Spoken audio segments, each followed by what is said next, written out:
going to speak a few minutes as well. And then after that will be Scott, after that will be Professor Waldron, and then we'll have questions from the audience and have a second go. That's briefly how it's going to go. Entonces, buenas tardes o buenas noches con todos los que escuchan. Lo que le comentaba aquí a los profesores es que la idea es que en este momento yo voy a hablar más o menos 5 minutos sobre el tema que nos ocupa, hablará luego el profesor Juan Guzmán, y luego pasaremos a dar la palabra a los profesores Waldron y Shapiro, que hablarán en inglés. Más adelante esto estará subtitulado, subido a las redes respectivas, pero por el momento los profesores hablarán en inglés. En ese sentido, cuando yo ayer estaba pensando en el evento que estamos ahorita, decía, bueno, ¿cómo yo le explicaría esto, por ejemplo, a mis estudiantes de Filosofía del Derecho, que en su mayoría son del primer semestre? Dije, bueno, desde que tú entras al primer semestre como estudiante de Derecho, escuchas frases que son contradictorias. Entonces, por un lado, escuchas el famoso aforismo latino de San Agustín de que in justa lex non est lex. Por otro lado, escuchas otro aforismo latino que dura lex sed lex. Entonces, ¿cuál de las dos es? ¿El derecho tiene o no tiene relación con criterios de justicia y de moral? Me refiero, por supuesto, al derecho válido, escrito. No tengo duda que todos deseamos que el derecho sea justo. La pregunta es, al momento de aplicar una ley, ¿tiene que tener algún tipo de asidero en hechos o argumentos morales o no es necesario?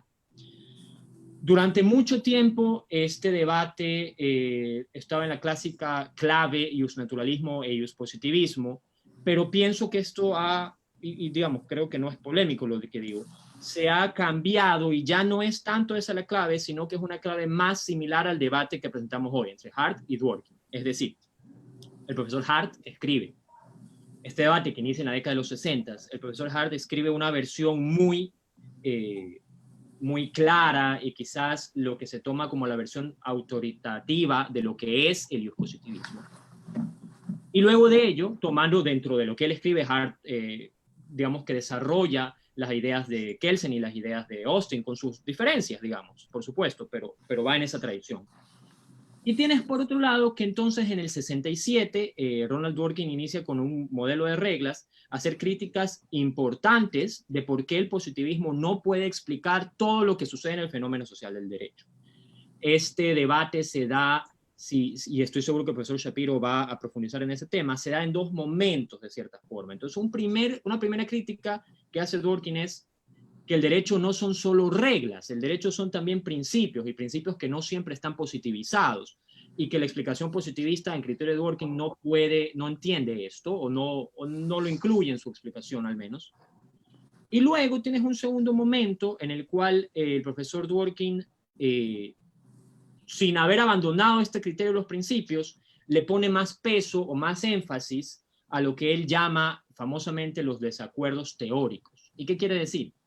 Quiere decir que si fuera verdad el positivismo, estoy diciendo lo que él diría, si fuera verdad el positivismo, entonces nunca debería pasar, o por lo menos no con tanta frecuencia como en verdad pasa, que los jueces o los profesores de derecho están de acuerdo en que una determinada ley fue aprobada legalmente por el Congreso de la República o la Asamblea Nacional o el Legislativo, se cumplió aquel consenso de la regla de reconocimiento, es decir, se cumplió la convención social según la cual algo es derecho, y sin embargo hay un desacuerdo sobre si esa norma debe aplicarse o no, y cómo debe aplicarse. Esto para Dworkin es un desacuerdo teórico, porque no es un desacuerdo empírico, no es un desacuerdo sobre cómo se crea la ley en un país, y tampoco es un desacuerdo si una ley en particular se ha aprobado legalmente o no. El desacuerdo es si pese a que sabemos cómo se aprueba la ley y sabemos que esta ley sí cumple los requisitos, pese a eso creemos que no es aplicable a este caso o que sí es aplicable a este caso, o distintos tipos de desacuerdos de esa índole. Para Dworkin, ese tipo de desacuerdo el positivismo ni siquiera lo ha considerado y no lo explica correctamente. Y ante ello, el positivismo, por supuesto, Hart, y más que Hart, ya sus seguidores, han desarrollado muchas réplicas, ¿no? Entonces dicen, bueno, es que el positivismo puede ser también incluyendo principios. Puede ser también, en cierta medida, puede haber una especie de regla de reconocimiento que es netamente social, pero en la cual los jugadores, los oficiales, sí incluyen criterios morales. Todo esto no me quiero meter en ese hondura ahorita porque la idea es que el profesor Shapiro y el profesor Waldron lo hagan, pero es lo que pone el marco de los debates. En resumen, el debate es: ¿el derecho es basado únicamente en hechos sociales, como creen los positivistas, o es basado también, en ocasiones, en hechos morales, como cree Dworkin y sus seguidores? Con esto le doy la palabra al profesor Juan Guzmán, que va a profundizar un poco lo que he dicho y también hacer referencia a la filosofía subyacente que hay dentro de eso, tanto en Herbert Hart como en Ronald Dworkin. Hola, buenas tardes a todos los presentes. ¿Me confirman que se escucha? Perfecto, perfecto, Juan. Ya, muchas gracias. Gracias a todos los que están aquí de alguna forma virtual, sintonizando este webinar que sin duda ha sido ya un éxito. Muchas gracias a quienes pudieron organizar esto, Alejandro, doctor Velázquez y toda la Facultad de Derecho. Continuando un poco con la exposición de Roberto, yo pues simplemente me voy a limitar a hablar un poquito de cada uno y en qué un poco se centra el debate, al igual que lo hizo Roberto. Bueno, Herbert Hart, digamos, es un positivista que no se circunscribe a los formalistas, digamos. Claramente se desmarca del formalismo, trató de, digamos, extender o enmendar los defectos de la obra que él señala, reconoce él lo que denomina los casos en la penumbra, en donde pese a un criterio positivista en el que debe primar la aplicación estricta de la ley, se ve en estos casos de penumbra una necesidad de abandonar un poco la literalidad de la norma y aplicar algún otro criterio que él establece claro, que no implica una necesaria apelación a criterios morales, sino que puede deberse o puede sanearse acudiendo a los propósitos sociales u objetivos generales del derecho. La estructura de las normas que formula Hart se concibe como la interacción concreta entre lo que él denomina las normas o reglas primarias con las normas o reglas secundarias, y aborda bastante la noción de la validez material como un avance a la noción de validez formal, es decir, que las normas no solo son válidas en cuanto a el proceso y criterios procedimentales para crear su existencia, sino al contenido propio de cada norma como noción principal de su criterio de validez. Mientras Dworkin, digamos, se circunscribe a una postura, digamos, no tan objetiva como lo intenta hacer Hart. Él tiene una postura política detrás de todo su pensamiento, ¿sí? Detrás de todo su pensamiento. Él ataca muchísimo al positivismo y sobre todo al utilitarismo detrás de las nociones positivistas. Digamos que esas son sus principales objetivos, o sus principales construcciones polémicas. Critica el modelo de ciencia general del derecho propuesta por la Escuela Analítica de Austin, que se circunscribía en dos ideas básicas, que era la primera, pues, que la construcción de la ciencia general del derecho tratar, por un lado, la parte normativa, que tendría como propósito definir lo que el derecho debe ser, y la parte aledaña, digamos, o la parte alternativa, que es la parte de lo que denomina como jurisprudencia, que debe centrar su análisis en lo que el derecho realmente es. Esa construcción propuesta por la Escuela Analítica de Austin es el frente de ataque de Dworkin en su construcción literaria.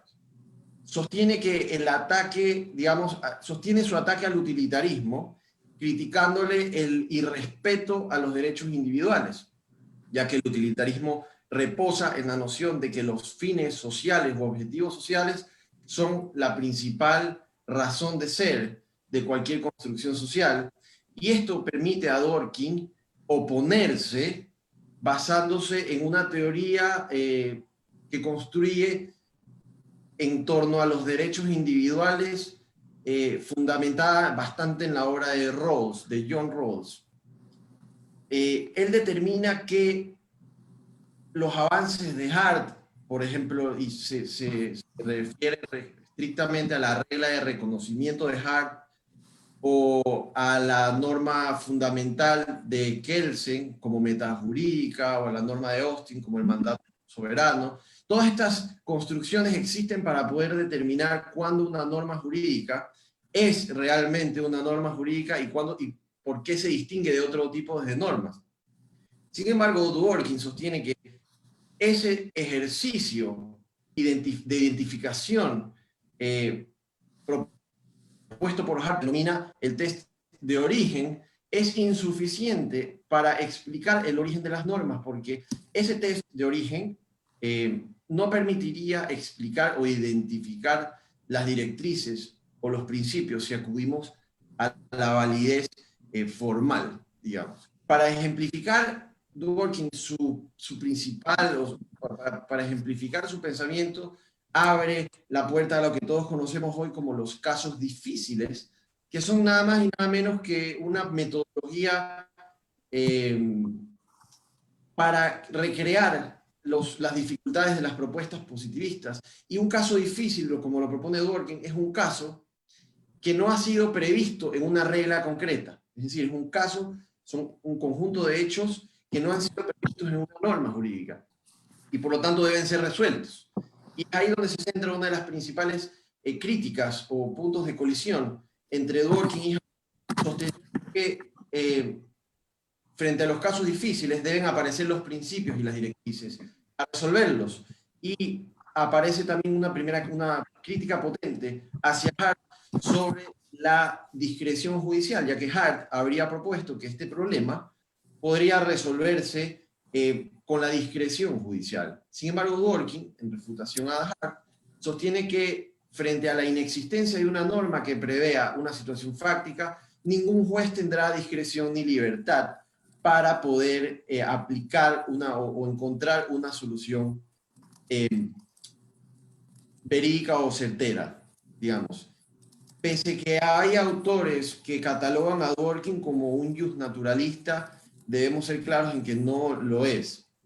Dworkin busca tender algo así como un puente o encontrar un punto medio entre el justnaturalismo y el justpositivismo, y deja muy claro que ante un caso difícil no se debe acudir a criterios de derecho natural, sino más bien propone la idea de los principios institucionalizados, que son los principios que generan los derechos jurídicos, y también los principios no institucionalizados, que son los que generan los derechos de orden moral. Ambos útiles para resolver o intervenir en la resolución de casos difíciles. Y solo para terminar un poco, determinando la postura de Dworkin, hay que dejar claro que Dworkin intenta desmarcar su postura liberal del conservadurismo. Él intenta plasmar una obra donde su filosofía política liberal abre cancha al progresismo basado en el derecho a la libertad y a la igualdad. Digamos, en ese contexto podría centrarse de alguna forma el debate en que va a ser abordado hoy por los profesores Waldron y Shapiro. Professors, thank you very much for joining us on this evening, and now we're all yours. Sure. I should go? I'll go? Okay. Oh, well, first of all, thank you so much to the organizers for inviting me to speak. One of the things that the coronavirus has done is caused untold human suffering.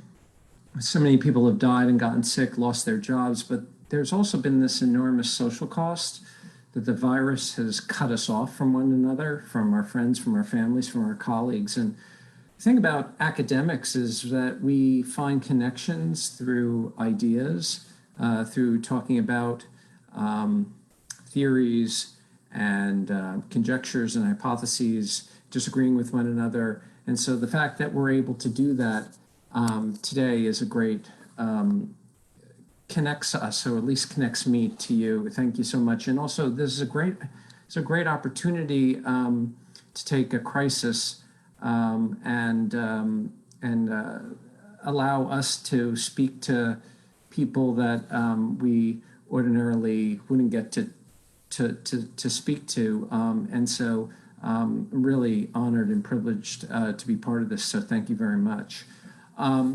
So talking about the Hart-Dworkin debate is a difficult thing, in part not only because there are almost 1,000 people here, so trying to figure out who knows what, but also the problem is that it's not actually clear that even experts would agree with one another about what the Hart-Dworkin debate is. Hart and Dworkin actually never debated. Dworkin wrote these critiques of Hart. Hart responded a bit during his lifetime.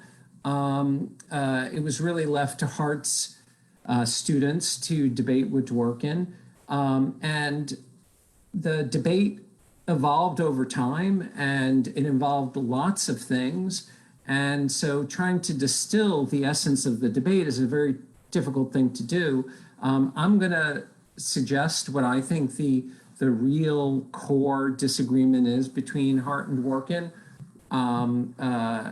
But I will also suggest that there wasn't one debate, but there were several debates, that the debate changed very dramatically in the 1980s, and that Dworkin has made a challenge to Hart and his followers, which I don't think has been adequately responded to.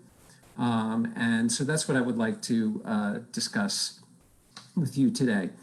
Let me start with what Dworkin's critique of Hart, because that's essentially what it was. In 1967, Ron Dworkin published a paper called Is Law a Model of Rules?, in which he argued that Hart has this picture about what the law is, that it's a model of rules, and that if we paid close attention to how judges actually decide cases, we'll see that law isn't just a model of rules, but more importantly, we'll see that the basic picture that Hart put forward in his great classic, The Concept of Law, and has been shared by legal positivists ever since, is unworkable. So let me begin by describing to you what I think Dworkin's critique was.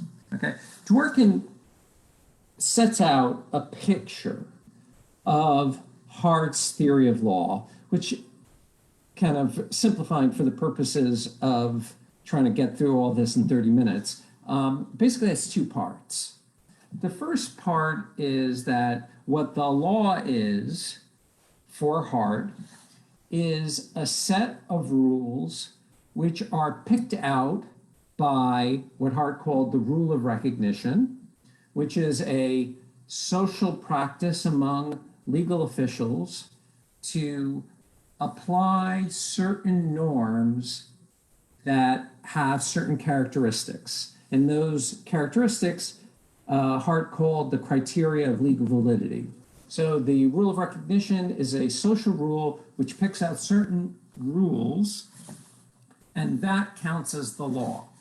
And the way that the rule of recognition picks out these legal rules is through its institutional source. Did the legislature enact it?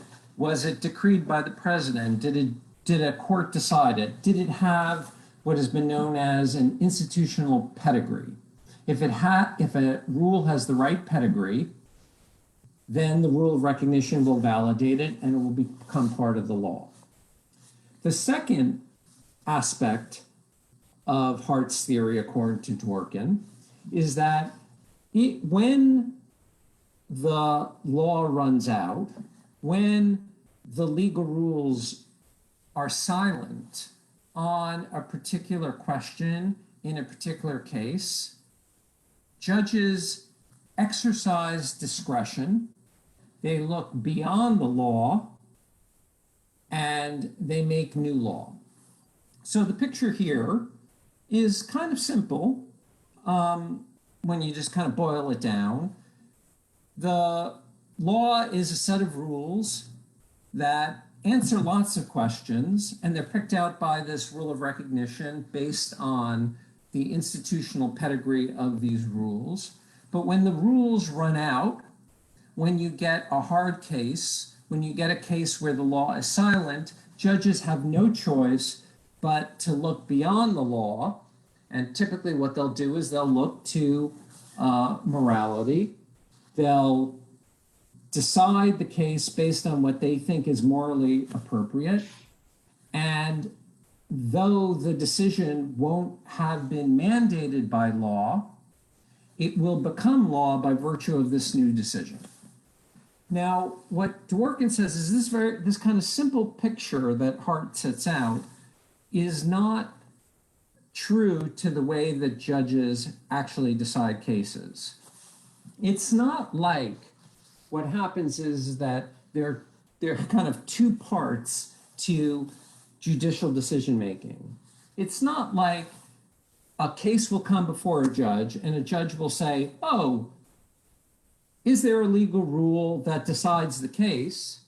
If not, we'll move to the second half and we'll just make up a new rule or extend the old rule and make a decision that was not legally determined, but becomes legally authoritative from then on in. That's not the way it works, he said. The way it works is that when the rules run out, what judges will do is they'll look to these other kinds of norms, which he called principles. And they look to legal principles to decide cases, even though the rules don't determine what the decision should be, but rather they will consider these principles and decide which way the principles determine how the case should come out. Just to back up for a second, many, I'm sure, in the audience know the distinction between rules and principles, but for those who don't, and to refresh people's memories, Dworkin meant something very specific about what a rule was. A rule for Dworkin is an all or nothing standard. It's a conclusive standard. It's dispositive. So if the rule says you can't drive more than 55 miles per hour, then that's the rule. You can't drive more than 55 miles per hour. Or if the rule says you need 2 witnesses to validate the will, 1 witness is not enough. That completely determines the case. But then there are other kinds of, and then of course, because rules are dispositive, they're conclusive reasons for action, you can't have valid legal rules which conflict, because that would lead to a contradiction. But there are other kinds of norms that Dworkin said exist, and those are called, he calls them principles, which are not dispositive, are not conclusive. They have a dimension of what he called weight. So certain principles are weightier than others. And typically what will happen in a difficult case is that there'll be many principles and that judges will have to decide based on the principles and their weight, which side is supported by the weightiest principles. So it's like a kind of like, if you think about a judicial balance, okay? So when a rule applies, it's like this. It just, well, can you see my hand go? Well, it goes way up, okay? Because it's dispositive. With principles, you start adding some to one side, it's adding some to another, and then based on which is the weightier principles, that side wins. He gives many examples in the article. There's the case of Riggs versus Palmer, where a grandson was afraid that his grandfather would disinherit him because his grandfather thought he was a bad person. Turned out he was a bad person, a very bad person. He killed the grandfather, and he goes to jail for murder. And he, nonetheless, from jail, petitions the probate court to get his share of the bequest from the will. And the court has to decide whether a beneficiary who murders the testator, the one who makes the will, whether they're still entitled to the bequest under the will.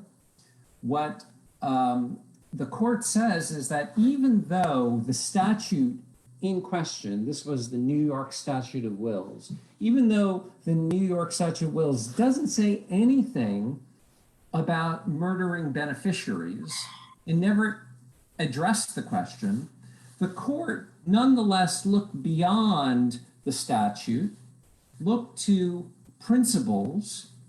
One of the principles that the court looked to in Riggs versus Palmer was that no person should profit from their own wrong.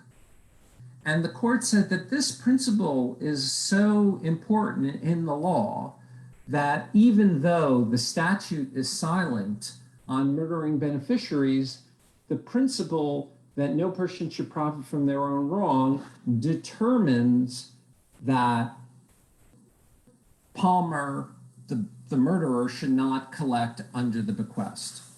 And what Dworkin says is that if you actually look at the interesting cases in the law and look at judicial opinions, what you'll find is principles all over the place. It's not like just in Riggs versus Palmer, there are principles everywhere. The law is not just a model of rules, but a model of principles. And in fact, there will typically be a right answer in these cases if you take into account, if you widen your lens about what can count as an authoritative legal norm to include not just rules, but also principles. Now, this shows, Dworkin says, that Hart was wrong to think that judges in Hart cases exercise discretion, that they look beyond the law and make new law in order to resolve the case. No, that's to ignore that there are these other norms called principles, which are also legal norms, and judges take into account. But, and here's the main part what I want to focus on. Dworkin says that it's not just the second half of Hart's picture, that judges exercise discretion in hard cases when the rules run out is wrong, but even the first part is wrong. The part that what determines what is law from non-law is set out in a rule of recognition which is practiced by judges that picks out norms based on their institutional pedigree. Because what Dworkin says is that if you look to what judges are doing in hard cases, they're not just looking to other cases that have cited legal principles, but what they're doing is they're engaging in a certain form of moral reasoning, trying to figure out what would be the morally right result in these cases.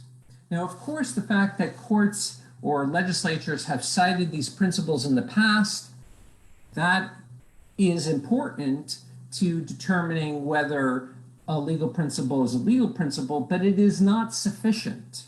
It always matters that there's some moral reason or reasons which pick out these norms as being the right norms to apply in adjudication, in judicial decision-making. So it's not just that when the rules run out, judges look to principles, but they're looking to principles because those principles have a certain type of quality to them. That is, they're the kinds of principles that judges would look to. They are morally appropriate principles, not just because they have a certain kind of institutional pedigree. So the first move in the Hart-Dworkin debate, it seems to me, is Dworkin saying, if you look to the way that judges actually decide cases, you'll see that they are looking to norms that don't just have an institutional source, but they also have moral properties which make them appropriate to apply in judicial decision-making. Now, this is a very deep challenge because it challenges the Hartian and legal positivist idea that what makes law law is that there is some ultimate social foundation, that the law is ultimately just a social construction, that the law is what it is, irrespective of what judges morally ought to do or that what we morally ought to do. What Dworkin says is that if you look at what judges are really trying to do, you'll see that they care about what morality requires, and that's what makes legal rules, and that's what makes legal principles. So that the law is not just determined by social facts alone, but by moral facts as well. Okay, that's the opening shot. Okay, now Hart never responded to this. He did posthumously, but his students tried to offer responses, and there basically were two schools of thought, two main responses to Dworkin. The first one has been known as inclusive legal positivism, and the inclusive legal positivists argued that actually what Dworkin has pointed out is that the rule of recognition in at least Anglo-American legal systems need not set out criteria of legal validity that refers to the institutional pedigree of legal norms, but that they also can make reference to moral properties as well. So it's not necessary that the criteria of legal validity in the rule of recognition identify norms based only on their pedigree, but also on their moral appropriateness in certain cases. That does not show that positivism is wrong for these people say. Why? Because the criteria of legal validity that says look to morally appropriate norms in certain cases is itself part of a social rule of recognition. So even though moral facts are legally important, they're legally important only because social facts made them so. So ultimately, law is grounded in social facts because the social facts said judges look to moral facts in certain cases. This is called inclusive legal positivism because it allows that the criteria of legal validity set out in the rule of recognition can include not just institutional pedigrees, but also moral properties. The exclusive legal positivist says, no. Dworkin, you were correct to say that the rule of recognition must always make reference to institutional pedigrees. What the mistake that you made, Professor Dworkin, was to think that just because judges may be under legal obligations to apply principles which are morally appropriate, that somehow converts moral principles into legal principles. The exclusive legal positivists, and here I'm thinking of the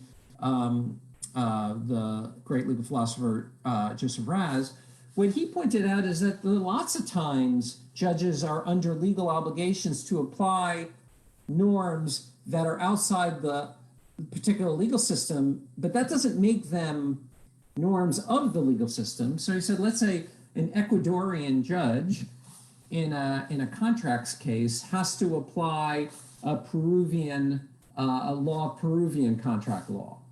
That wouldn't convert Peruvian contract law into Ecuadorian law. No, it would just be that Ecuadorian law says apply Peruvian law. The same thing applies in the hard cases that Dworkin mentions, namely that what judges are legally obligated to do is to reach beyond the law and apply morality in hard cases, but that doesn't take and make morality part of law, just like Ecuadorian law doesn't make Peruvian law into Ecuadorian law. So all Dworkin has done is pointed out that judges sometimes have legal obligations to apply extra legal standards. He doesn't show that those moral standards that are outside of the law now become part of the law just by virtue of that legal obligation. So in some sense, I feel like the first round of the debate goes to the positivist, because Dworkin points out, if you look at what judges are doing, they look to morality in hard cases. And the positivist says either, okay, all you've done is to show that the rule of recognition can sometimes have moral criteria of validity. That's the inclusive legal positivist view. The exclusive legal positivist says, no, all you've done, Ronald Dworkin, is show that judges are sometimes under a legal obligation to apply morality, but that doesn't convert morality into law. So that these principles that they're applying are not legal principles, they're just principles that they're under a legal obligation to apply. So I think actually the positivist has like a really good response. But that wasn't the end of it. And I'm gonna wrap up here because I'm gonna let Jeremy tell me where I'm wrong. What happened was that Dworkin came back first in an article called The Model of Rules 2, and then mainly at the beginning of Law's Empire, and showed that neither the exclusive nor the inclusive legal positivists can really explain the way judges are making decisions in many cases. And what he pointed out was as follows: whether you're an inclusive legal positivist or an exclusive legal positivist, and by the way, Hart, in the postscript to the concept of law, threw his hat in with the inclusive legal positivist. So Hart ultimately said he was an inclusive legal positivist. But what Dworkin said was, regardless of whether you're an exclusive legal positivist or an inclusive legal positivist, you still think that the criteria of legal validity are determined by consensus. They're determined by agreement among legal officials about what counts as law. Unfortunately, or fortunately, depending on your view, that's not true. It's not true that legal officials agree about what law is in a particular jurisdiction. They disagree all the time about what Dworkin called are the grounds of law. So in my country, there's a big debate about how to interpret the United States Constitution. Some are originalists and believe that you should interpret the Constitution according to the original public meaning that existed at the time of the framing of the particular constitutional provision. Others think that what you're supposed to do is interpret the Constitution according to evolving social standards, sometimes called the living constitution. What Dworkin points out is that this is a disagreement about the criteria of legal validity. This is a disagreement about how do we determine what the law is. And depending on which view you have, you're gonna think that the law is different. But this is incoherent on the positivist view, because the positivist believes that what makes the criteria of legal validity is the fact that there's agreement. However, if officials are disagreeing with each other, then there can't be agreement. So it's not clear that the disagreement even makes any sense. You can't disagree about what there is agreement about if you know that everyone's disagreeing about the very thing you're talking about. This is what Dworkin called the problem of legal theoretical disagreements. The fact that legal officials, and not just legal officials, citizens, legal academics, we disagree with each other sometimes vehemently about what the law is, what grounds the law, and yet we feel like we're having intelligible conversations. But this is not a disagreement that the positivists, regardless of whether you're an inclusive or an exclusive legal positivist, can make sense of. Now, what Dworkin said, and this is I'll end, is that he said that the fact that we can disagree with one another about the grounds of law, about what the rule of recognition should be, or what the rule of recognition properly understood is, shows that the law is not ultimately determined by social facts of agreement, but rather by moral facts, by a view, what Ronald Dworkin called the view about what would make our legal practice the morally best that it can be. Moral disagreement is, morality is, kind of the arena of disagreement. And you should expect that if the law ultimately depended on morality, that you would get a lot of disagreement about the ultimate foundations of law, which is precisely what we find. My own view, to the extent, I'll say that I think that positivists have not taken this critique seriously. I have tried to do so in my work. I wrote in my book Legality, and by the way, I just make a plug for the Spanish version of Legality put out by Marcel Pons. It's a wonderful edition, actually a wonderful translation of not a wonderful book, but I heartily recommend it as a translation.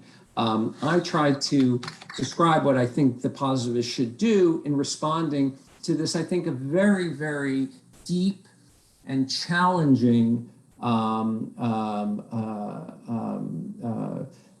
objection to the legal positivist project. The Hart-Dworkin debate goes on, even though Hart and Dworkin are no longer with us. And I hope at least I gave you a sense of kind of why people have been excited about it, or at least why I've been excited about it. Thank you very much.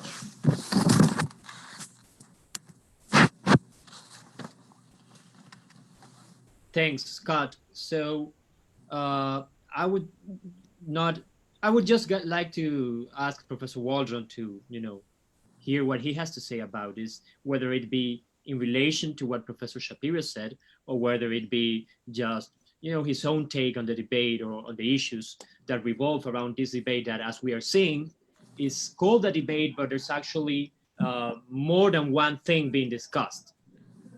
So thank you, Professor Shapiro, and the floor is yours, so to speak, Professor Waldron. Thank you very much. Can you hear me? Yes, good. Loud and clear. Very good indeed. Dean Velasquez, Professors Andrade and Guzman Santoro, thank you very much indeed for hosting Scott and me in this debate. It's an honor to be virtually in Ecuador.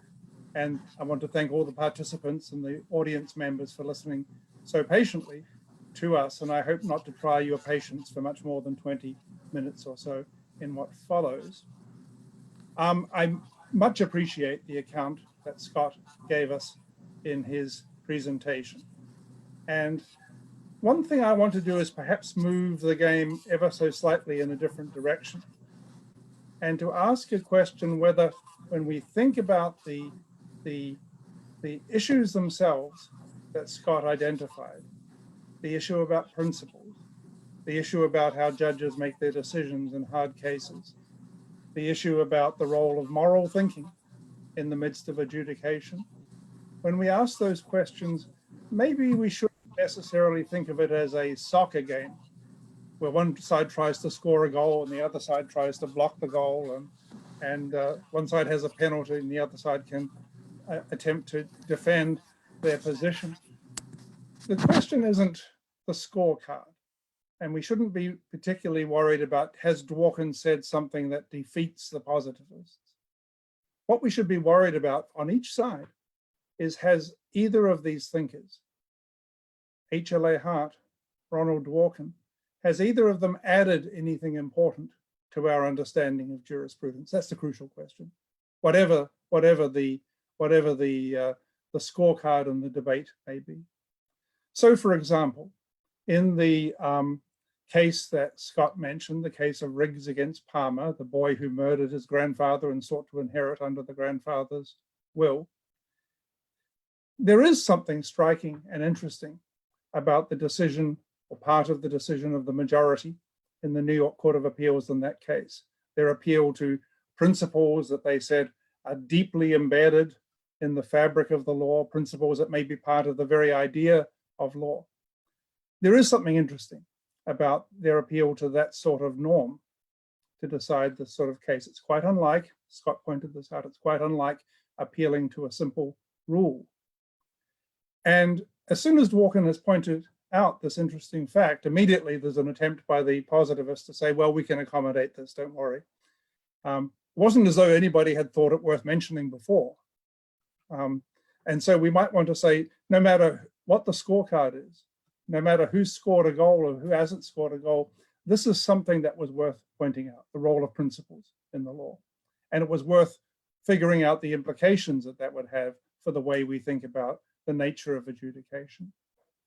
So I worry sometimes that if we keep a scorekeeping mentality between the positivists and Dworkin, or between the natural lawyers and Hart, we will miss the way in which their work builds on each other, sometimes antagonistically, sometimes in ways that are more complementary.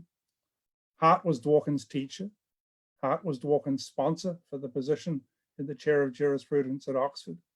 And Dworkin chose Hart as his target because it was the clearest statement of jurisprudential thought in position at the time.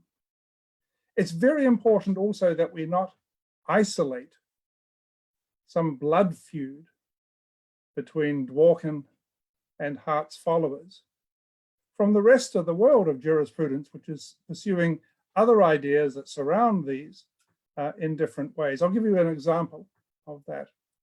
Scott gave us a lovely presentation about the difference between rules and principles in Dworkin's presentation. Rules operate as norms in a sort of almost mechanical, all or nothing manner. Principles have moral status, moral presence, but also operate as a matter of balance, as a matter of weight. And that's an interesting distinction. It's matched by another distinction in jurisprudence that you won't find in Hart's work and you won't find much in Dworkin's work, which is the distinction between rules and standards. Because if you look at something like, say, the Constitution of the United States, you will find there are some rules that can be applied more or less mechanically. For example, the rule that the president has to be at least 35 years of age. And there are some norms that require judgment, probably moral judgment, like norms that prohibit unreasonable searches and seizures in the Fourth Amendment, or rules that prohibit cruel punishment in the Eighth Amendment. So these rules that require moral judgment we call standards. They have in common with rules that they're up front, they're in the text, you can see them, you can point to them, you can wave them around. They don't operate in a background way. They don't operate as background norms implicit in the law, deeply embedded in the law. So suddenly we find we have two distinctions, not just one, distinction between foreground elements and background elements, and the distinction between rules and standards. And it's very, very interesting, I think, to see how those two ideas can begin going together, but we will miss that if we are simply focused on who's winning this particular debate between Hart and Dworkin. In my view, jurisprudence has an agenda. And the agenda involves about 10 or 12 issues Do you mind if I just go through them? Because I think it can help us think about this. Number one, we have to think about the nature and function of law. Number two, we have to think about the structure and dynamics of a legal system. Number three, we have to think about the role of officials and ordinary people in the operation of the law, how people accept norms and apply them. Number four, we have to think, and this is a very specialist problem, about legal normativity, the character of specifically legal obligations. What makes something obligatory, not in morality, but in law as such. Number five, we have to think about problems arising from the indeterminacy, ambiguity, vagueness of legal texts. Now you take those five items, and HLA Hart made immense contributions to each of those 5 points, and he made other contributions as well. But take another five topics in the agenda. The idea of the rule of law and the idea of legality, why law is important. The nature of judicial reasoning, number 7. Number 8, the role of courts and judges in a modern state. Number 9, the interpretation of legal sources, particularly constitutional and statutory texts, what it is to interpret something. And number 10, the use of precedent, and particularly the interpreting and applying of whole lines of precedent. Now those 5 topics, Hart said a little bit about each of them, but very little. And on those 5 topics, Dworkin said an immense amount. Dworkin didn't say very much about the first 5. He did say a lot about the second 5. He thought that what he had to say about the second 5, about judicial reasoning, about principles being implicit in previous cases and so on, he thought that that was something of an embarrassment for Hart. And maybe the positivists were successful, as Scott has said, in rescuing Hart from that embarrassment. But still, everything that was said under that second 5 topics is important, and jurisprudence wouldn't be the same without it. And then finally, we have 2 or 3 topics that I think they are both concerned with.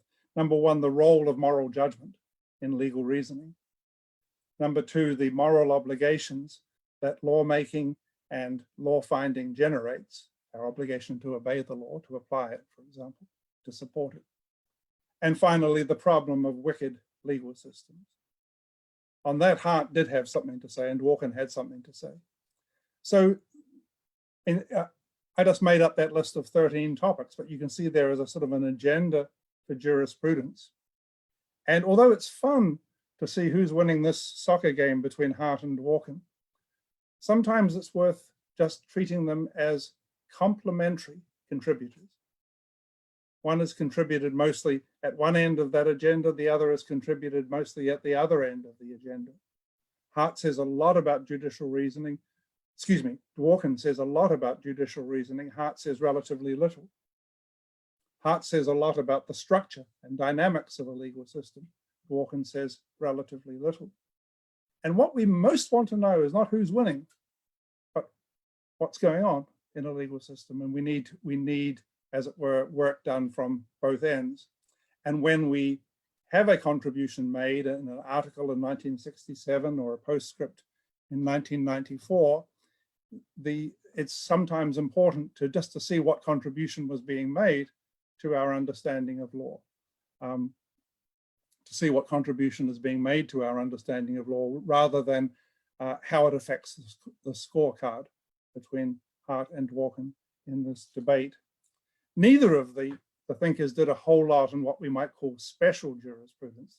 The agenda I set out as an agenda for general jurisprudence, that is for law generally rather than private law or property law. Dworkin wrote a lot about constitutional law, and both of them wrote rather ham-fistedly about international law, nothing particularly illuminating. So there's that agenda as well, which is important for jurisprudence. But I think it's very interesting to try to see these as complementary rather than antagonistic contributions, particularly if we see either the move to inclusive legal positivism or the drawing of that distinction, or the move to principles and the drawing of that distinction, or a particular theory of interpretation, if we can see those as just each one is attempting to roll back the frontiers of jurisprudence. Let me just zero in on one particular array of issues, because I said that Hart didn't offer much to us on the overall importance of law, or the related ideals of legality, or the rule of law. Hart and some of his followers have been mostly concerned to disparage the importance of all of that because it seemed to threaten the purity of the positivist paradigm. And so everybody had to gang up on Lon Fuller, for example, to show that his work on the rule of law is confused or is not particularly important. But whether we like it or not, the rule of law is a massively important topic in our thinking. I'm sure it's important in Ecuador. It's certainly important in New Zealand, where I come from. It's important in the United States. It's a value of immense importance. And on Dworkin's view, it's important partly because it doesn't just pose itself at a very high level of abstraction. Why do we like the idea of law and a legal system in general? It's also important because it affects the way we engage in detailed legal reasoning. It has a trickle-down impact on the way we think about legal reasoning. And partly that's what's going on, I think, in Dworkin's 1986 book, Law's Empire. He's saying this: in a rule of law society, in a society characterized by law, people have a particular way of making legal decisions. When they have to decide about how to use the force of the society in one way or use the force of the society in another way, people have a particular preoccupation with a way of making those decisions. They're always looking over their shoulders for a justification arising out of something that happened in the past, a justification arising out of a already enacted statute, or a justification arising out of a precedent case. People feel very uneasy about just going forward in a pragmatic spirit. They're always trying to look behind them to find some warrant or some authorization for what they propose to do. And that's characteristic of political decision-making in a rule of law state. So what's going on with that? Why is that important? One account might be that people are trying to create a climate of respect for expectations, a climate of predictability for the ordinary inhabitants of the legal system. And so they want people to have fair notice in advance, so they're looking back over their shoulders to see if fair notice has already been given of this decision that they're proposing to make. Fair notice provided by some precedent, or fair notice provided by some statute. Or another possible account, and this is the one that Dworkin favors because he's not a great believer in the value of legal predictability, is that when people look over their shoulders in that way, look for authorization in the past for decisions that they now propose to make, they are showing respect for their community as a community of principle, as a community that doesn't arbitrarily vary its standards from case to case. They're trying to show that they have a certain quality of communal mutual respect, even among those who politically disagree, that we will all be bound together by the same norms, the same standards, the same principles, and that people can not count on those in a predictability way, but see how those are being honored in what Dworkin called the integrity of the legal system. And so that account of what's important about legal practice, this practice that could be defined in quite general terms, filters down into an account of why we think it important to follow precedent, or why we think it important to engage in the interpretation of legal sources and legal texts. So, as I say, Hart didn't do much work on precedent, didn't do much work on judicial decision-making, didn't do much work on the nature of judicial reasoning, a little bit on indeterminacy, a little bit on the core and penumbra of the concepts that legal texts might use. But he didn't do much of that, and it wasn't just an omission. I think there was a fear that the more you said about that, the more you would have to engage in an account of law that was normative from beginning to end. And a body of jurisprudence would have to begin with the importance of law and why law is something that we take very, very seriously. Begin with that importance and then use that to inform or to fill out the detail of what is reasonably required of judges and lawyers when they're making legal arguments. So I think myself that the debate about whether the positivists or their opponents are correct about the relation between law and morality probably shouldn't just be stated in those terms. The terms are, can we think adequately about the nature of judicial reasoning? Can we think adequately about the place that judges should occupy in our politics?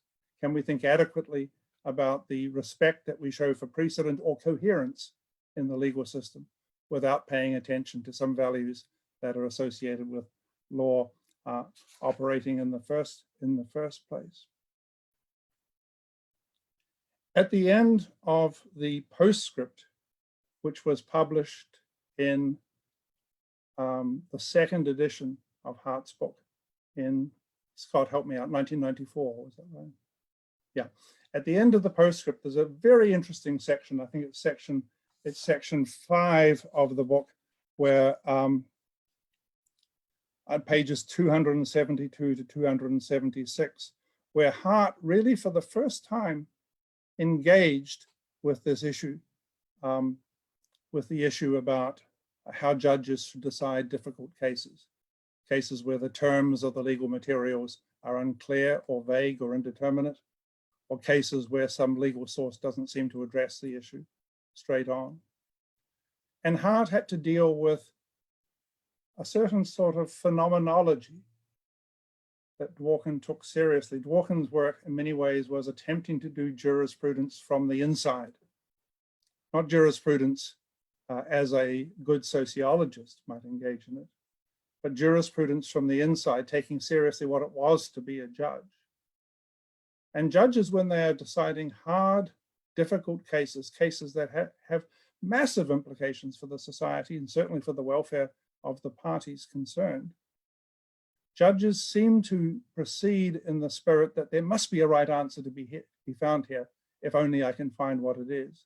They don't, and Scott mentioned this briefly, they don't simply stop after they've gone through the legal materials and say, oh, what the hell, I'll use my discretion and make up a new rule. They proceed and worry away at the precedents and the texts and the interpretations and the principles, and they proceed as though, if I can't get to the right answer here, it's because I'm not trying hard enough. And this right answer thesis is tremendously important for Dworkin's early jurisprudence in particular. And it's important as a phenomenological account of what it's like to be a judge. The judges don't seem to, in their own consciousness, engage in that two-stage process that Hart was talking about.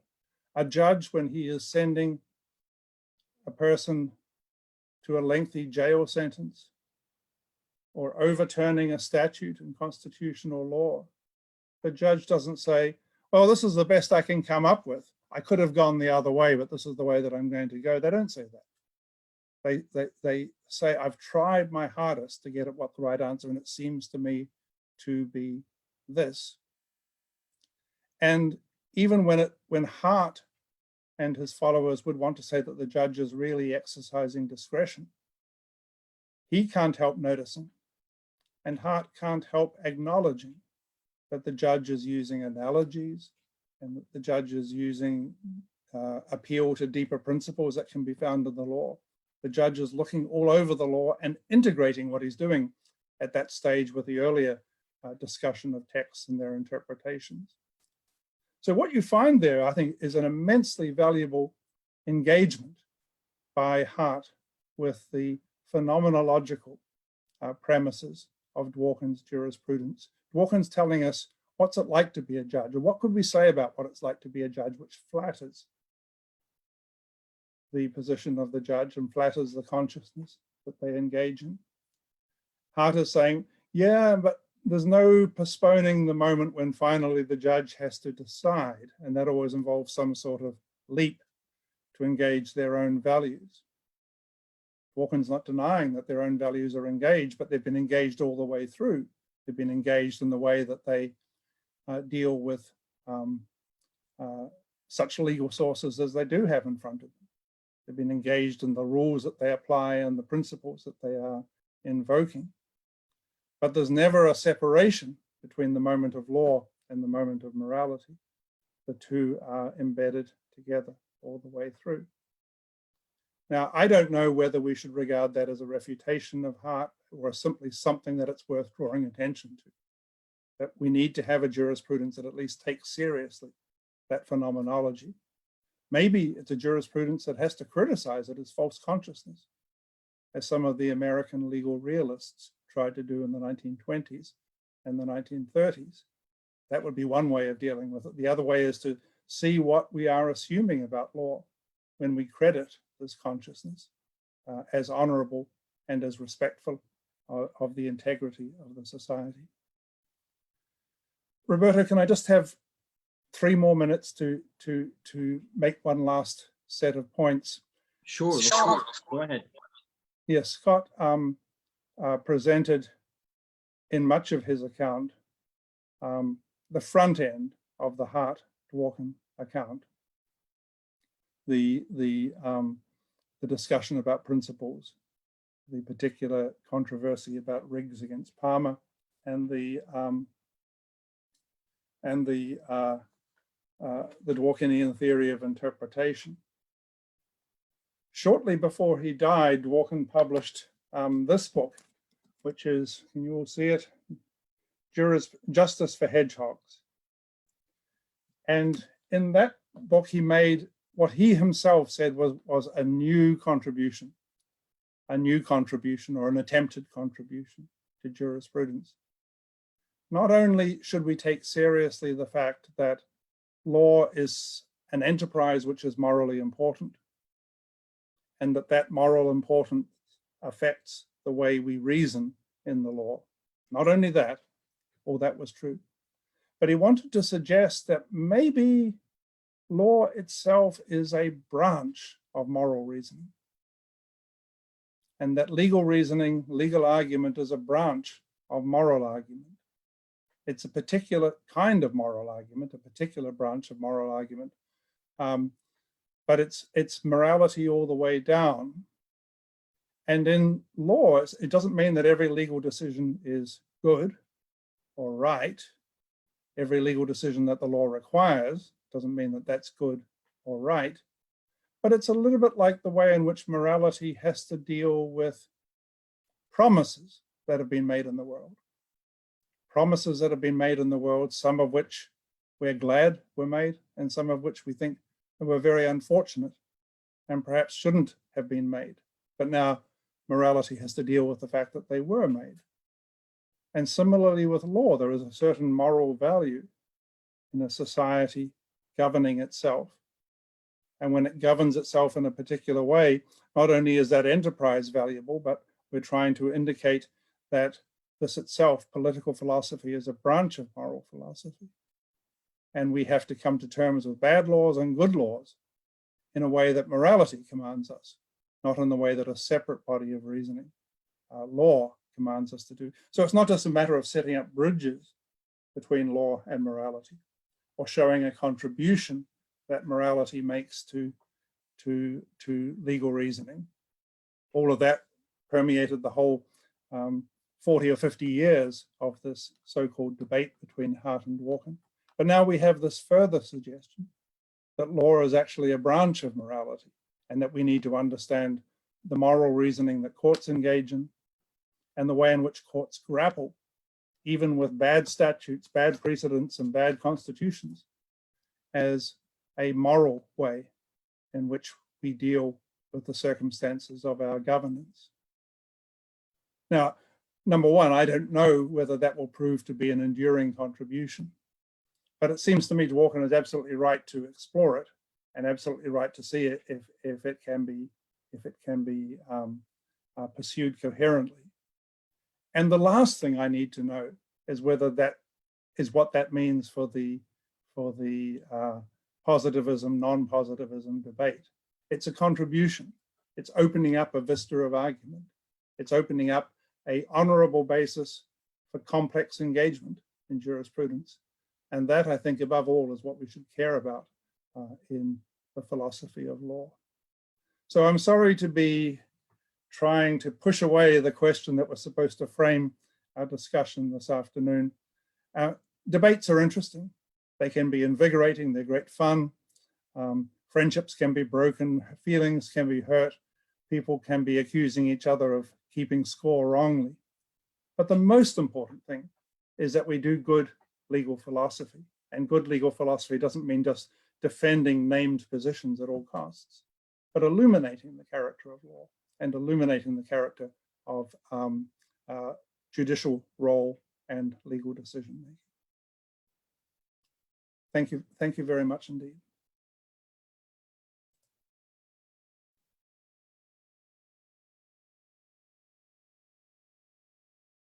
Thank you, Professor Waldron.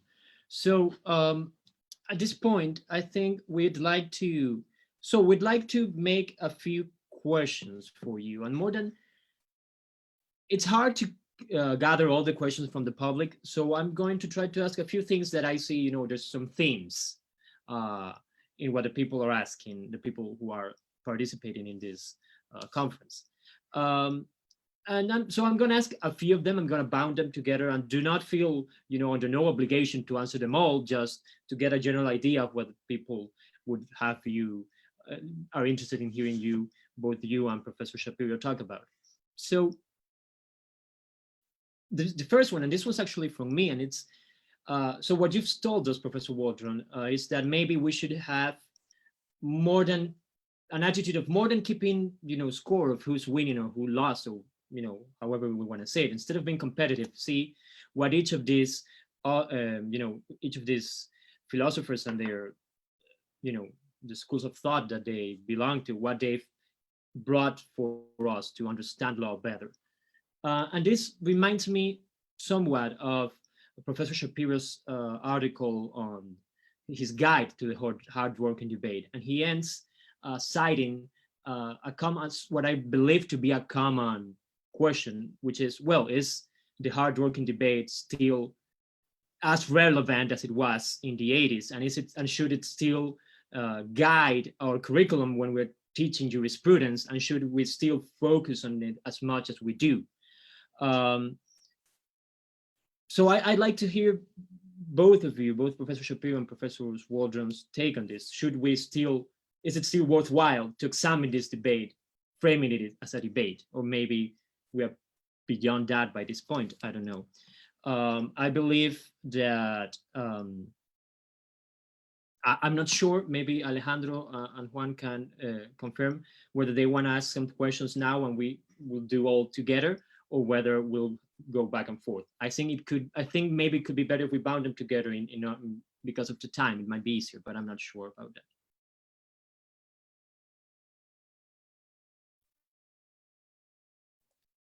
I'm happy to go either way. Sometimes it's hard to keep track of the questions if we bundle them together, but. Then, if you may, let's begin with what I just talked about. Maybe Professor Waldron can go first. Maybe Professor Shapiro can go right after that, and then Alejandro and Juan can ask some other questions from themselves or from the audience. I think the issues in the debate are relevant in jurisprudence. I think the questions that have been raised about the nature of judicial reasoning and the nature of rules of recognition and the basis on which law is identified as such, those are all interesting questions. Whether we do our students any favors by presenting it as a sort of a contest, I think I'm not sure about. Maybe it's more exciting that way. The important thing is, I think, for the positivists not to find themselves saying, I don't care whether this is true or not because it doesn't alter the terms of the debate. People should be saying, oh, this is really, really interesting. I don't think it affects the positivist position, but it's still interesting. Should be taught in that spirit. Thank you. Professor Shapiro, I don't know what your take is on this.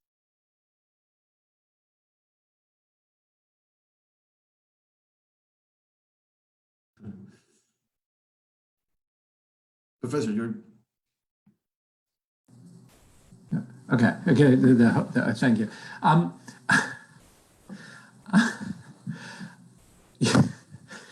laughing because I'm going to disagree with Jeremy about disagreeing. You know, one thing about Ronald Dworkin is he said that legal practice was argumentative. And I think the same thing about jurisprudence. Yeah, both can't be right. And I think Jeremy is, of course, correct that there's like there's this team sports mentality in the field, which is unpleasant and unproductive.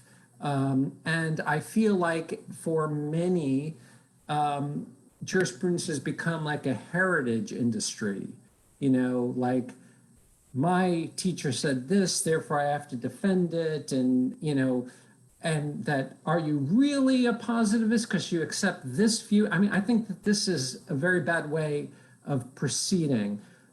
But at the end of the day, you know, either ultimately the law is at bottom a species of moral reasoning or it isn't. And I think that I think this is a fundamental debate. I think it's a fundamental debate in large part because, I mean, so many of the questions that I see in the chat, which are excellent, by the way, and thank you so much. I'll be reading through them after this is over. But there's so much like, how should you, how do you, Professor X, think that judges ought to act in a particular scenario? And I think it's really hard to be able to answer that question unless we understand what the foundation of law is. And it's not, Hart and Dworkin both can't be correct. The point that Jeremy is making is so important, though, that, you know, to say, well, this doesn't fall into the question that I care about, which is what could be the possible content of the rule of recognition.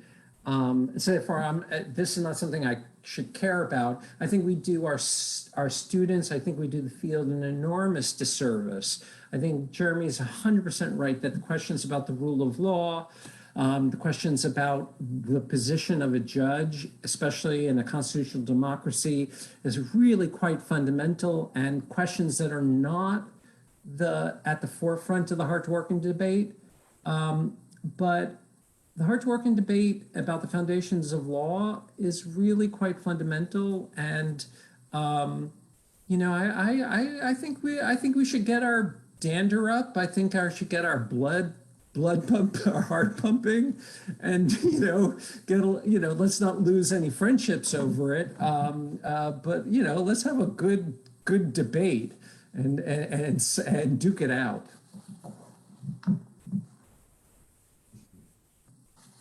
Okay, thanks, Professor. Nice answer. I have just one question to Professor Shapiro. So I would like to know, according to Dworkin view, do you find any similarities or difference between principles and natural law criteria? Well, could you say more about natural law criteria? Because I mean, there are a lot of, I mean, natural law is a very long tradition with lots of different. I'm having a hard time differentiating natural law criteria, like a broad law thing, you know, and principles as inclusive positivism views.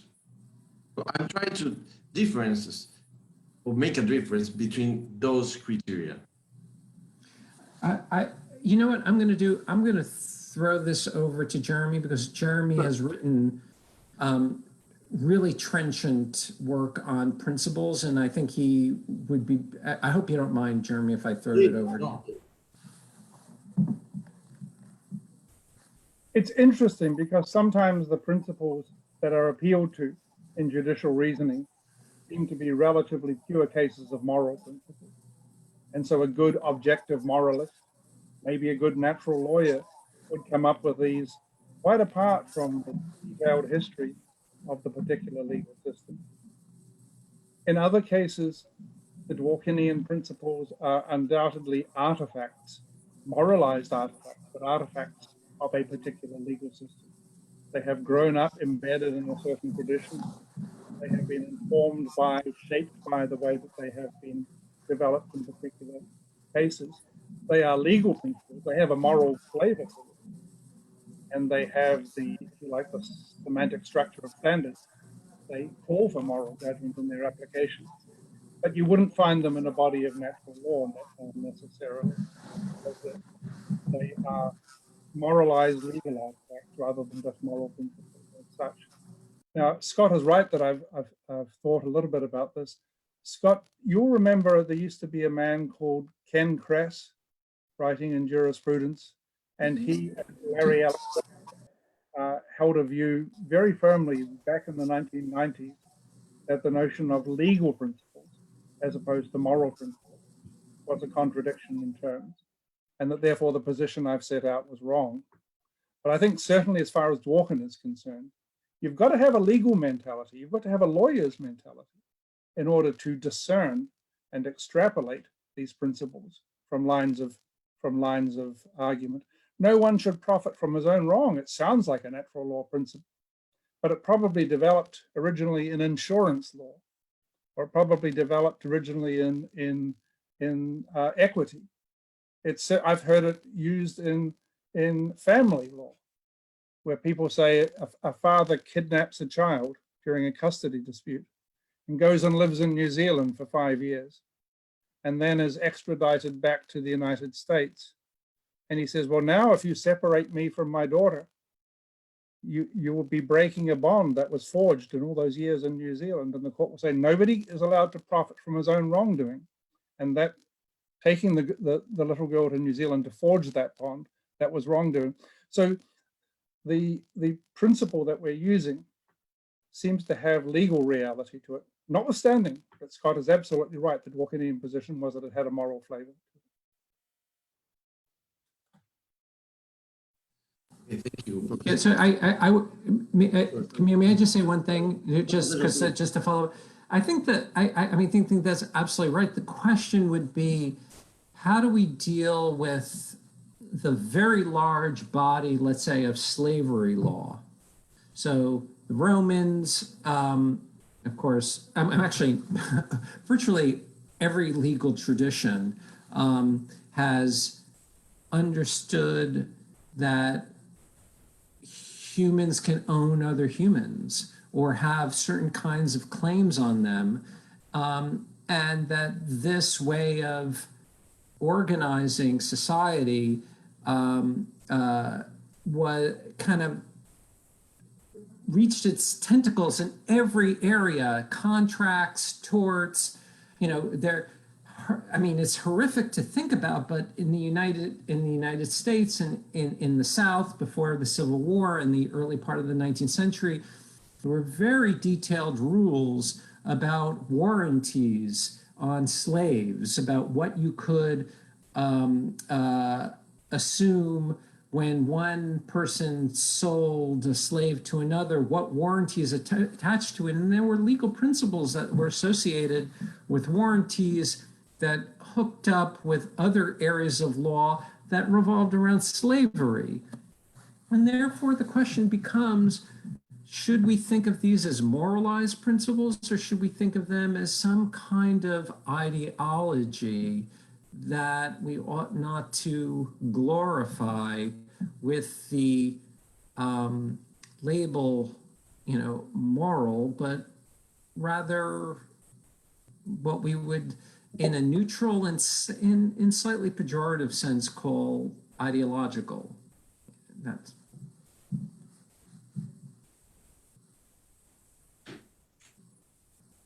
Sorry, Juan and Roberto. I think there are many questions about of the public, and if you could make them, some of them, if you could choose them.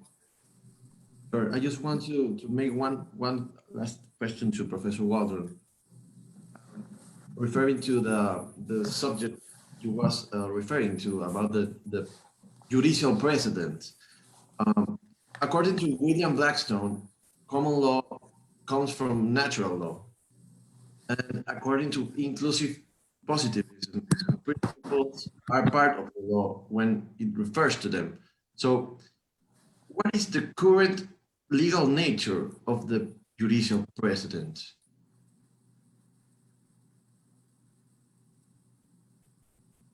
I think Blackstone is wrong in saying that common law comes from natural law. He may be right that you've got to be a good natural lawyer to be a good common lawyer, but that's a separate proposition. You've got to be adept at tracing and following through the implications of moral standards.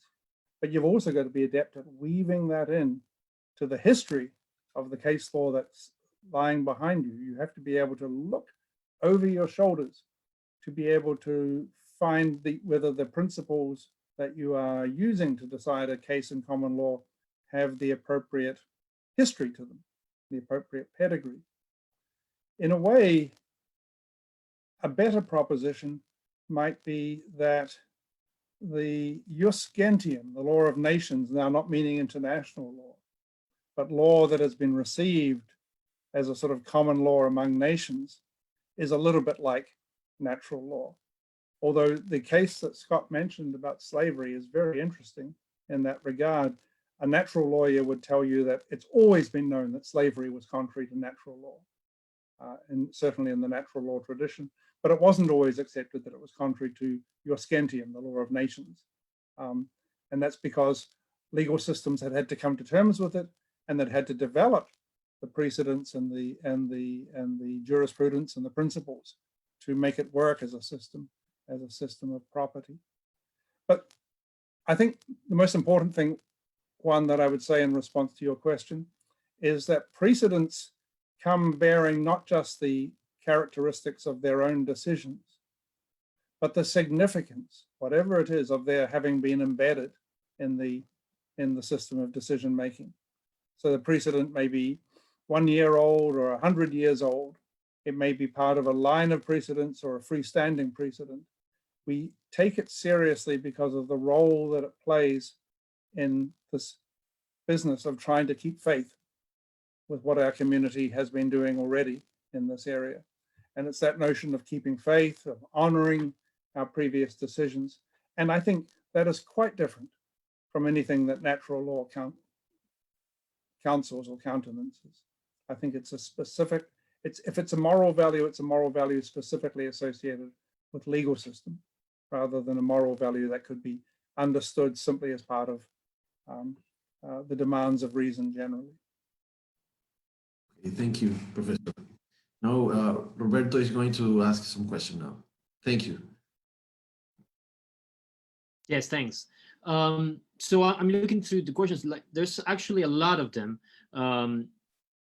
So I'm going to try to fuse a few of them together in the following. I've seen a common thing I see in this chat, is that the complaint or the worry that if, and I think it's a common question about Dworkin's view, if the law is ultimately based, or in certain hard cases can be based on moral facts, a lot of people ask, well, what are those moral facts?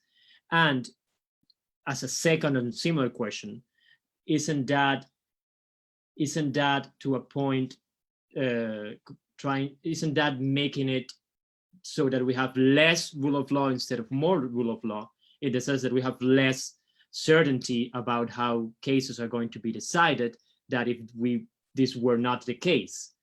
And I think I would like, I think Professor Waldron's view on this could be very interesting. If Professor Shapiro wants to comment on it, of course, I'd love to hear their view. Yeah, I think it's one of the things that's interesting in Dworkin's use of the rule of law is that he's not one of those rule of law theorists like Hayek, like Bentham, who thinks that the most important contribution that law can make to liberty is to provide a predictable climate or a predictable environment. Certainty does not figure largely in Dworkin's theory of the rule of law. And so the uncertainty that might be associated with judges factoring in their own views about moral facts is not a particular problem. Maybe Dworkin is wrong to treat uncertainty so lightly. Maybe it ought to be more of an issue. The fact is, we actually have a large degree of certainty and predictability about the moral values of judges. People who comment on the decisions, I'm sorry, I'm going to use an American example, but it's what I'm familiar with. People who comment on the decisions of American Supreme Court justices do so from a basis of almost complete certainty about the moral values held by Justice Thomas or Justice Ginsburg or Justice Breyer or Chief Justice Roberts. Every so often there's a little bit of a surprise. I know that's not the sort of certainty that we're supposed to value in legal affairs, but if it were just a matter of simply opposing judges giving us their view of the moral facts versus certainty, I don't think those two are in opposition.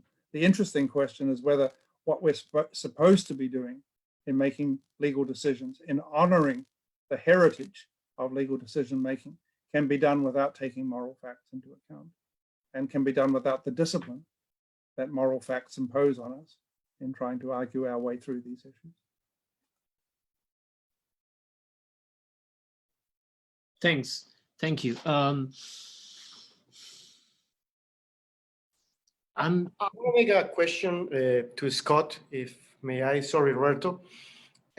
How you explain, in using these two theories, Hart and Dworkin, the changes that the Supreme Court has made? For example, when you analyze Plessy versus Ferguson and Brown versus Board of Education, because the Constitution is the same, the laws are the same, but the principles or how they observe the principles, the judges, change, and they made a big change between one and two sentences. How you could explain that?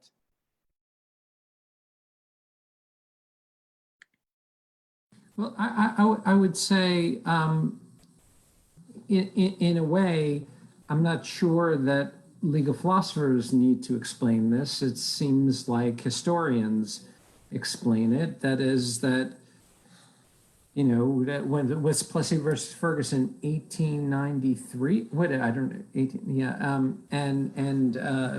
Brown versus Board of Education is 1954. Plessy is 7-2, and Brown is 9-0. It does seem as though there was an understanding about what equality meant in 1893, which was very different than what judges thought equality meant in 1954. And so one doesn't. I guess I would say two things. First of all, that as legal philosophers, we ought not to make the mistake of thinking that what judges are doing in particular cases are actually applying the correct, or even trying to apply the correct normative interpretive methodology. But they're political actors, and they're trying to, and they're in a difficult position, and they're products of their environment, of their age. They want to be treated with respect at dinner parties and in newspapers, and I mean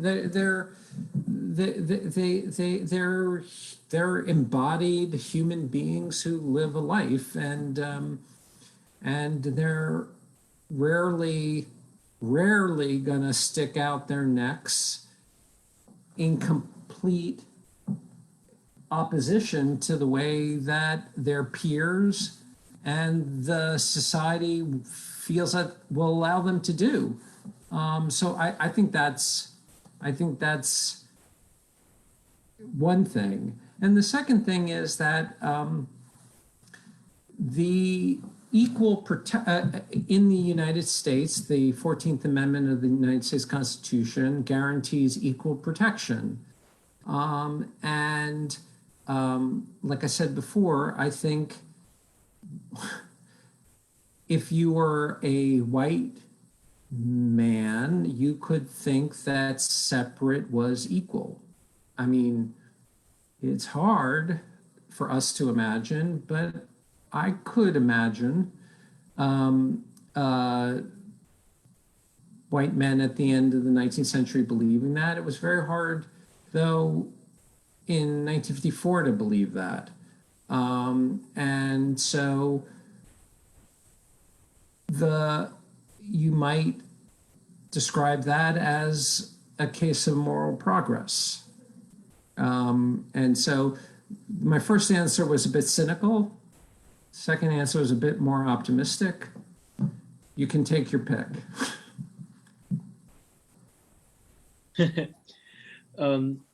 So we have a question.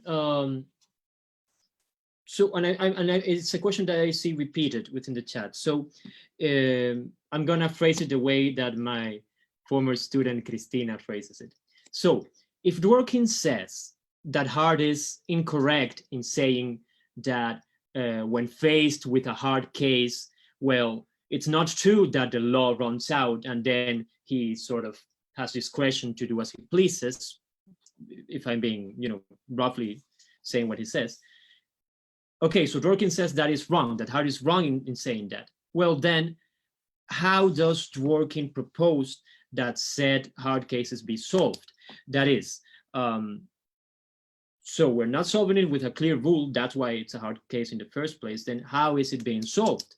I don't know if maybe you could go a bit over that a little bit, once again. So because it's something I've seen repeated quite a bit in the chat.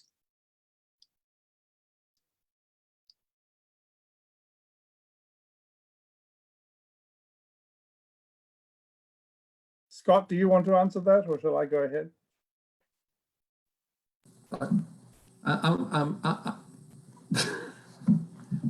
I'm happy. You can say something and then I'll say something, sure. Yeah, okay.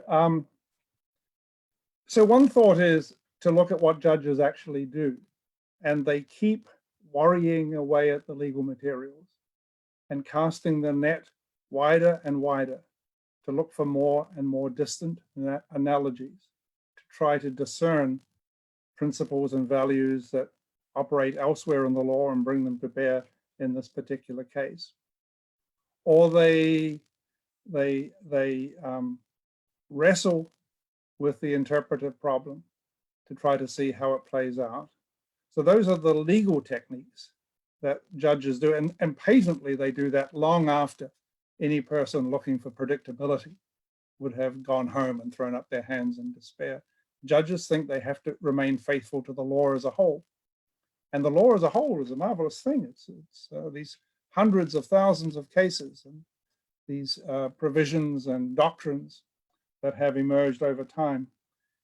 And in addition, on the Dworkinian account, in many areas we have to read the materials as though they directed us to make moral judgments. So in constitutional law, if a constitutional provision bans cruel punishment or prohibits unreasonable searches and seizures, on Dworkin's account, that means that the Constitution is instructing the judge, instructing the citizens, instructing the legislators to make moral judgment here. And wrestle as far as possible with the moral ideas that are important in thinking about what counts as cruelty or what would make a search unreasonable. And if you come to the conclusion that honest people are going to differ about this, you then say, yeah, so now we keep on working even harder at the question to try to see whether we're being too hasty in our thoughts. So whether it's looking at the moral dimension of the question or the specific legal dimension of the question, the idea is we should not sell short our sense of the available materials and the available methods. If I were faced with a moral question that seemed to involve a difficult balance, one of those balances that Scott was talking about in the first 10 minutes of his presentation, I don't just look at it and say, the hell with it, I'll choose this one. I try to think about every example of such a balance. I try to think about how that balance might be adduced by my opponent, how my opponents might be right and I might be wrong. So we worry away at these matters. And does that guarantee we get to the right answer? No, but it's dominated by the thought that there is a right answer and by the refusal to be browbeaten by people who would be inclined to give up and just go to a discretionary solution. So I think that's the Dworkinian method. It doesn't guarantee, it's not an algorithm that will get you to the right answer, but it's a fallibilist method. It's a method of perseverance that judges are required by the ethos of their office to take. May I instead of saying what I think Dworkin would say, which I don't think I could do better than what Jeremy just did, can I say what I would say? Which is that, so on my own view, legal activity is a planning activity. And so we are, what human beings are planning agents, meaning what we do is we try to solve problems not all at once. What we do is we solve things in stages. And we, we say, let's have a talk on Zoom at the University of Ecuador on, what is today even? Thursday, I think. I read somewhere it's Thursday. And so, Thursday, okay. And then we're like, okay, well then I sent an email yesterday, I said, hey, actually, how should we do this? And then we worked it out. And then I got an email this morning saying, let's do it this way. And the thing is that we do things over time. We figure things out over time because that's a kind of a rational, reasonable way to proceed. There's no reason to figure it out all like 2 weeks ago or a week ago when the idea came up. We'll work it out over time. And even the thing about the questions and answers, figured out over like when we saw the participants and what the kinds of questions they asked. And I feel like that's the same thing when it comes to law. And so what happens is that when in adjudication, what happens is that there's a sense that the plan has run out, but plans always run out. It's in the nature of planning that they run out. They're supposed to run out, but when they run out, it's not like they don't matter.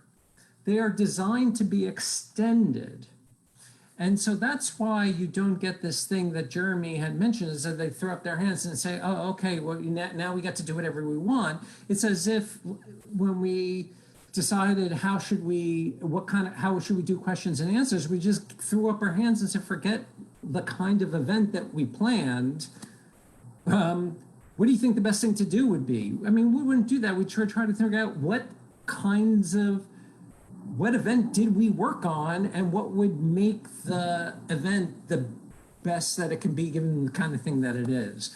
And so I feel like the idea of planning, at least to me, gives us both the sense of being, and I think this is what Dworkin was trying to get at, what's so interesting and appealing about the Dworkinian description and the Dworkinian theory is this idea that we're on the one hand tied to the past, but we're also living in the present and trying to build something for the future. And I think, at least for me, this is what planning because we do it like, thousands of times a day. We're really good at it. You don't have to go to law school to learn how to plan. And so that's what I think is what happens in hard cases.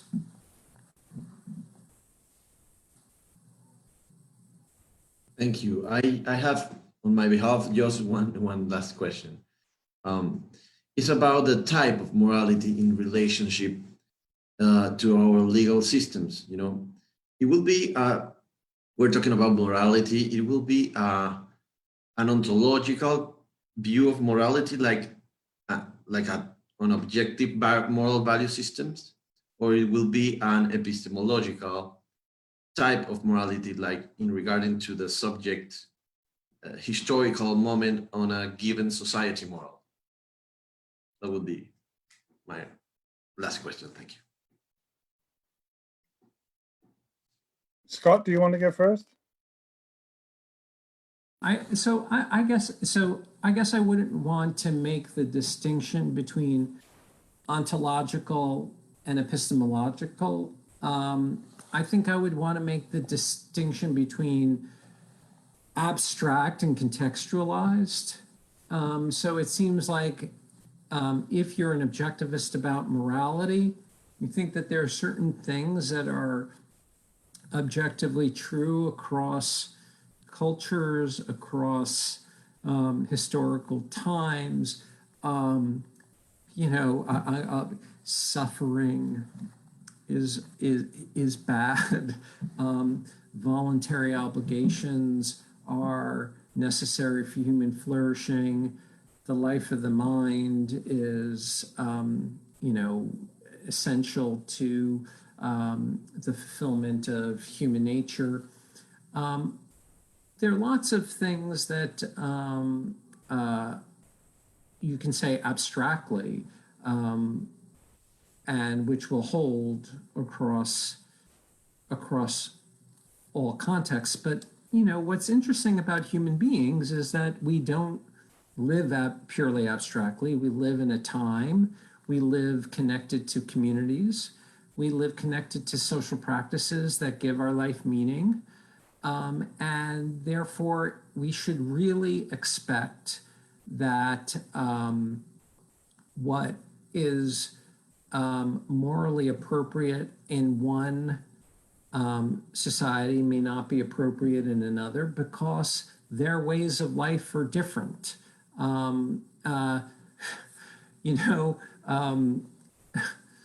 Talk about ways of life. If you didn't shake my hand 2 months ago, I would have been insulted. If you shake my hand now, I'm going to hit you. Things change quickly. They change based on our shared understandings.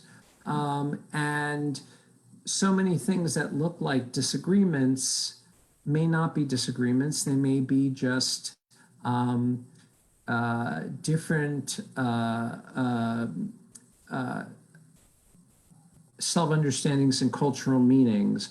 And it's the role of the philosopher to try, in some part, to try to abstract, to get at what those abstract principles are, and the other half to apply them in particular cases without giving into relativism.